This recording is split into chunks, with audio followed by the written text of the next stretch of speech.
Salut l'équipe, bon, quatrième et dernier épisode de la mini-série Euroscouting. Dernier, je vous expliquerai pourquoi en fin de vidéo. Donc habituellement, je vous fais la présentation rapide d'un joueur U23 par équipe de chaque groupe, avec les points forts du joueur, mon avis, et puis voilà quelques points clés pour vous donner envie d'aller vous faire voir par vous-même après. Pour cette dernière vidéo, ce sera un joueur par groupe et non par équipe, forcément. Donc voilà, très compliqué, j'ai dû faire des choix. Mais dans tous les cas, les joueurs dont je ne vous parle pas aujourd'hui, si ce sont des cracks, voilà, faites-moi confiance, j'en parlerai plus tard. Et on va commencer du coup directement avec les joueurs que j'ai sélectionnés dans le groupe D, Pologne, Pays-Bas, Autriche et France. C'est un joueur qui fait une belle saison du côté de l'Ajax à 22 ans, Brian Brobbey, et je l'ai choisi déjà parce qu'il sort d'une saison très intéressante et justement parce qu'il y a des choses à en dire. Je l'ai suivi un peu et je vais pouvoir vous donner mon ressenti sur le positif et sur le négatif. Bon, Brobbey, comme je vous le disais, a 22 ans. C'est un avant-centre droitier d'1,82 m, évalué aux alentours de 35 millions d'euros. Cette saison, toute compétition confondue, c'est 3397 minutes, donc l'équivalent de 38 matchs pleins, pour 21 buts et 9 passes décisives. Quel type de but a-t-il marqué ? Très polyvalent, puisque 10 du pied droit, 8 du pied gauche, donc je disais qu'il était droitier, mais ça se joue, et 3 de la tête. Aucun hors de la surface, mais ça veut pas dire pour autant qu'il a pas su marquer de but compliqué. Celui que vous voyez en haut à gauche, il est dos au but, puis il se retourne d'un coup en frappant. Il y a une reprise de volée en sautant aussi, des buts dans des angles fermés, avec des joueurs adverses autour. Ça, il n'y a pas de souci. Il en a mis, mais mon bémol personnel avec lui, c'est plus le nombre de situations assez simples qu'il peut rater. En championnat, c'est 18 buts pour 25 manqués. Les seuls qui en ont manqué plus que lui, ils en ont mis 29. En Europa League, c'est 2 buts pour 4 manqués. On vient justement d'ailleurs sur ce point-là qui est assez lié. Mais du coup, j'attends plus de présence de sa part dans les grosses rencontres. Si on regarde les matchs de Coupe d'Europe plus le top 5 de son championnat, il a marqué dans 5 des 19 matchs. C'est pas exceptionnel. Si on rajoute les passes décisives, ça fait 7. Mais bon, les deux seuls qu'il a mis en Coupe d'Europe, c'était face à Marseille. Et voilà, pour moi, il y a des axes de progression là-dessus. Malgré qu'il puisse parfois mettre des buts impressionnants, s'améliorer dans le dernier tir, être plus tueur, plus tranchant. Sur son profil statistique, c'est très impressionnant. Donc, il est comparé ici aux avant-centres des 5 championnats qui suivent le top 5 européen. Sur ses stats par 90 minutes cette saison. Identifié comme finisseur mobile par mon algorithme, voilà, on le voit, il est très complet. Il va savoir faire pas mal de choses avec ballon. C'est un joueur aussi qui a de bons appuis, qui donne une certaine présence physique, ce qui le rend intéressant dos au jeu, en plus d'être utile en transition. En général, il va temporiser quand il reçoit une passe dos au jeu et puis soit faire un contrôle orienté comme ici. D'ailleurs, il a marqué sur cette action. Soit attendre qu'un coéquipier attaque l'espace pour lui glisser le ballon. Son gabarit et sa démarche, moi, me rappellent le joueur de Monaco, Youssouf Fofana. Donc voilà, c'est marrant, depuis que je me suis dit ça, je vois que ça, je sais pas si ça vous fera l'impression aussi. En tout cas, utile en transition et dos au jeu, un gars qui est à l'aise balle au pied. Je vais terminer avec un autre bémol, on le voit sur le graphique à droite. Niveau participation défensive, c'est vraiment pas terrible. Même dans le pressing, je trouve qu'il pourrait se donner quand même plus que ça. Et puis dans le football actuel, c'est assez important. Pour son rôle avec les Pays-Bas, il était blessé, mais apparemment, Coman attend vraiment son retour pour le match contre nous. Qui ai-je choisi maintenant dans le groupe E ? Roumanie, Ukraine, Belgique et Slovaquie. Pareil, il y a du talent ici, mais c'est Yeoli Sudakov, le jeune Ukrainien. Il a 21 ans, mesure 1,77 m, il est ambidextre et il évolue un petit peu partout sur le terrain dans les rôles offensifs en occupant plus majoritairement le côté gauche. Il est estimé à 35 millions d'euros, ce qui est vraiment pas rien pour un joueur dans ce championnat, puisqu'il joue en Ukraine au Shakhtar. Yeoli, cette saison, c'est 3256 minutes pour 10 buts et 6 passes décisives. 10 buts, c'est pas mal. Il en a mis des sacrément impressionnants. Il n'y a pas énormément de loupés. En général, c'est plutôt un joueur qui va allumer hors de la surface et qui se procure pas tant d'occasions très proches du but. Mais il en a quand même marqué un bien sympa aussi contre le Barça en Ligue des Champions cette saison. Vous le voyez sur son profil statistique, mis en perspective avec les joueurs au même poste dans les gros championnats des Balkans. Offensivement, il est super polyvalent. Il sait à peu près tout faire. Et moi, ce qui m'a le plus surpris, c'est sa qualité de passe. Parfois, il va trouver des angles, des solutions. Franchement, tu te dis, mais c'est De Bruyne. Allez voir des séquences, il y a des passes vraiment très impressionnantes. Donc voilà, top, parce que c'est un joueur très utile en possession. Super dribbleur également, un dribbleur assez fin, pas nécessairement ultra percutant, mais voilà, qui fait partie de ceux qui ont éliminé le plus d'adversaires dans son championnat. Quand on regarde du coup, c'est un petit peu un profil de joueur total, comme on peut les appeler, c'est-à-dire savoir marquer, dribbler, passer, être utile même quand il n'est pas décisif, et en plus avec peu de déchets.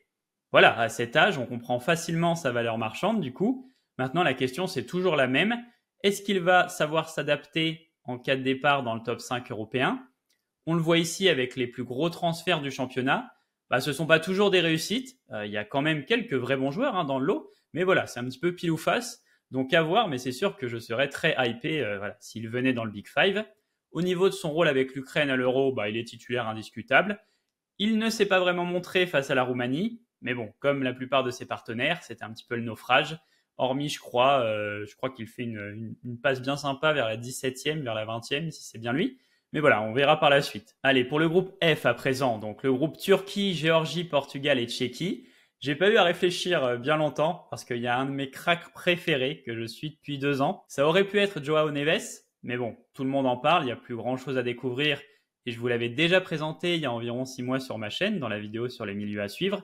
Non, moi je vais parler d'un joueur plus offensif, dont d'ailleurs tout le monde s'est mis à parler d'un coup plus récemment, Francisco Conceição, l'ailier de Porto. Francisco a 21 ans, il mesure 1m70, ailier droit gaucher, il est estimé à 22 millions. Il était prêté, je crois, avec option d'achat par l'Ajax à Porto, et Porto a levé l'option à 10 millions, si j'ai bien compris.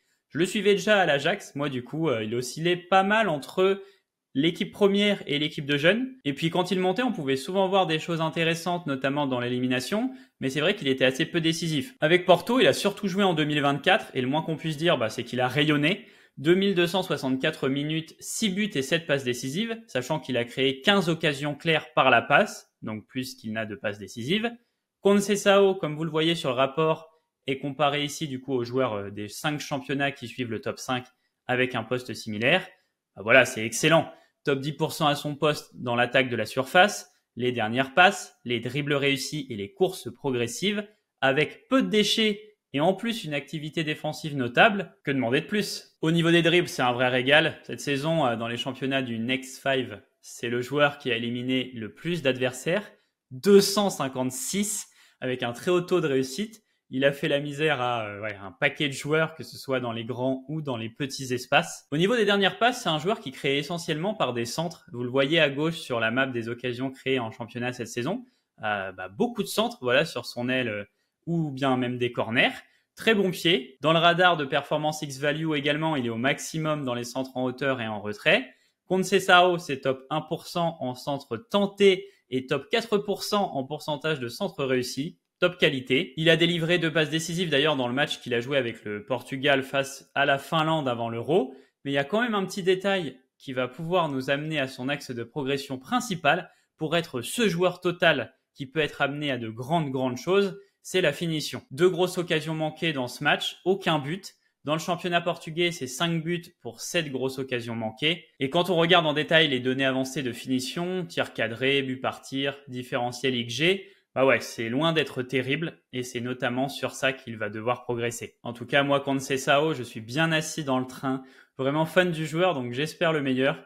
Il n'est pas titulaire avec le Portugal, du moins au moment où j'enregistre, il n'a pas encore joué contre la Tchéquie. C'est dans quelques heures, mais s'il n'est pas titulaire comme pressenti, j'espère qu'il pourra rentrer, mettre un peu le bazar dans la défense adverse et qui sait, ça se trouve marquer un but ou délivrer le Portugal. Voilà, je l'espère sincèrement. En tout cas, gros crack et un plaisir de suivre ce joueur. Vous l'avez vu, il y a un 4e joueur dans la vidéo, alors qu'il restait que 3 groupes. Je me suis permis un petit joker pour vous parler d'un joueur qui, encore une fois, fait beaucoup parler de lui récemment. Il était dans ma vidéo du 11 à suivre sur les joueurs de D1 belge, il y a 4-5 mois. En effet, ça valait le coup de le suivre, puisqu'il a été sélectionné avec la Belgique pour l'Euro. Maxime de Kuiper. 23 ans, 1m82, latéral gaucher, qui évolue du côté du club Bruges en D1 belge du coup. Il est estimé à 9 millions. Bon, je pense qu'il partirait quand même pour plus vu la qualité du joueur et sa polyvalence. 4184 minutes jouées, 5 buts et 14 passes décisives, mine de rien. Alors 5 buts, il en a mis. D'ailleurs, un bien sympa face à Genk. Mais la grosse qualité de Maxime, ce sont ses passes. Un joueur très friand des centres, malgré un taux de réussite plutôt médian dans l'exercice. voilà, quand il va trouver un partenaire, en général, il le trouve très bien. C'est son arme préférentielle, que ce soit sur les coups de pied arrêtés, comme les corners ici tirés d'ailleurs du pied gauche, ou sur les centres dans le jeu. Voilà, il peut amener du danger. Les deux exemples sont des passes décisives en plus, hein. Et vous le voyez ici, c'est du pied droit. On a dit tout à l'heure du pied gauche, ici du pied droit. C'est une de ses grandes forces. Malgré qu'il joue plus à gauche, il peut aussi s'en sortir sur l'aile droite. C'est un atout supplémentaire dans le football moderne. On aime de plus en plus les joueurs complets. Mais également pour induire ses adversaires en erreur. Ils savent pas vraiment de quel pied du coup il va pouvoir centrer.